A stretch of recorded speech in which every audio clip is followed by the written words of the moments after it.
So our next subtopic is general staining procedure.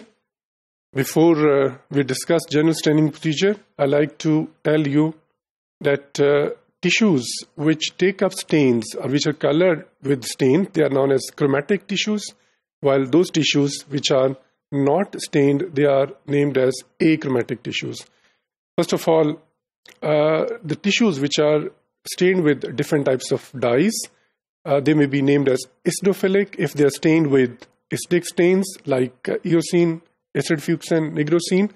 Similarly, next type of tissues are basophilic, which are stained with basic dyes, for example, methylene blue, basic fuchsin stain, and safranin stain.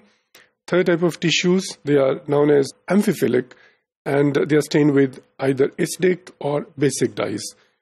And these example of acidic or basic dyes which are used in this case, they are Ginda stain and Leishman stain.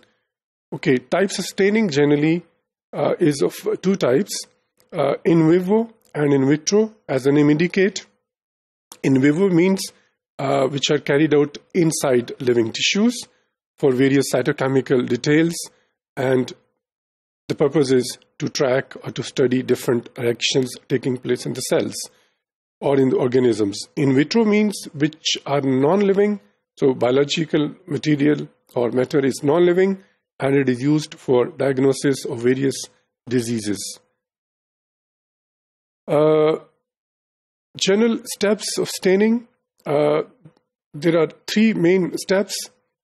First is sample preparation, next is staining, and the third one is microscopy. Sample preparation is further divided into three phases: fixation, observation, number two is permeabilization, and number three is mounting.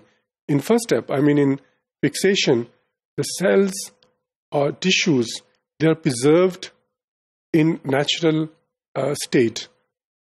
The purpose of this phase is that the tissues or the cells are preserved in natural structure in which they are found in naturally. And next, in second phase, in permeabilization, the cells are treated in such a way, or the specimens are treated in such a way that the pores are formed in their membranes so that stains or other chemicals can enter into the cells, and in this way the cells are stained. And finally, the cells or the specimens are mounted. They are fixed to some supporting material so that they can be studied further. Then second stage is staining. In the staining, we already discussed, it is of two types, simple and differential. When we say simple staining, it means the cells or the specimens, they are stained with only one stain, and only stain is directly immersed or is added on the specimens, on the tissues. While in differential staining, the cells or the specimens, they are stained with two types of stains, and the purpose is to study different organelles in the same cells, or to study different cells, different types of cells found in the sample. And then the cells are studied in microscope for various types of investigations. Microscope may be simple, compound microscope, it may be fluorescent microscope, and it may be some other types of microscope, which depends on the type of the studies which we carry out. Thank you.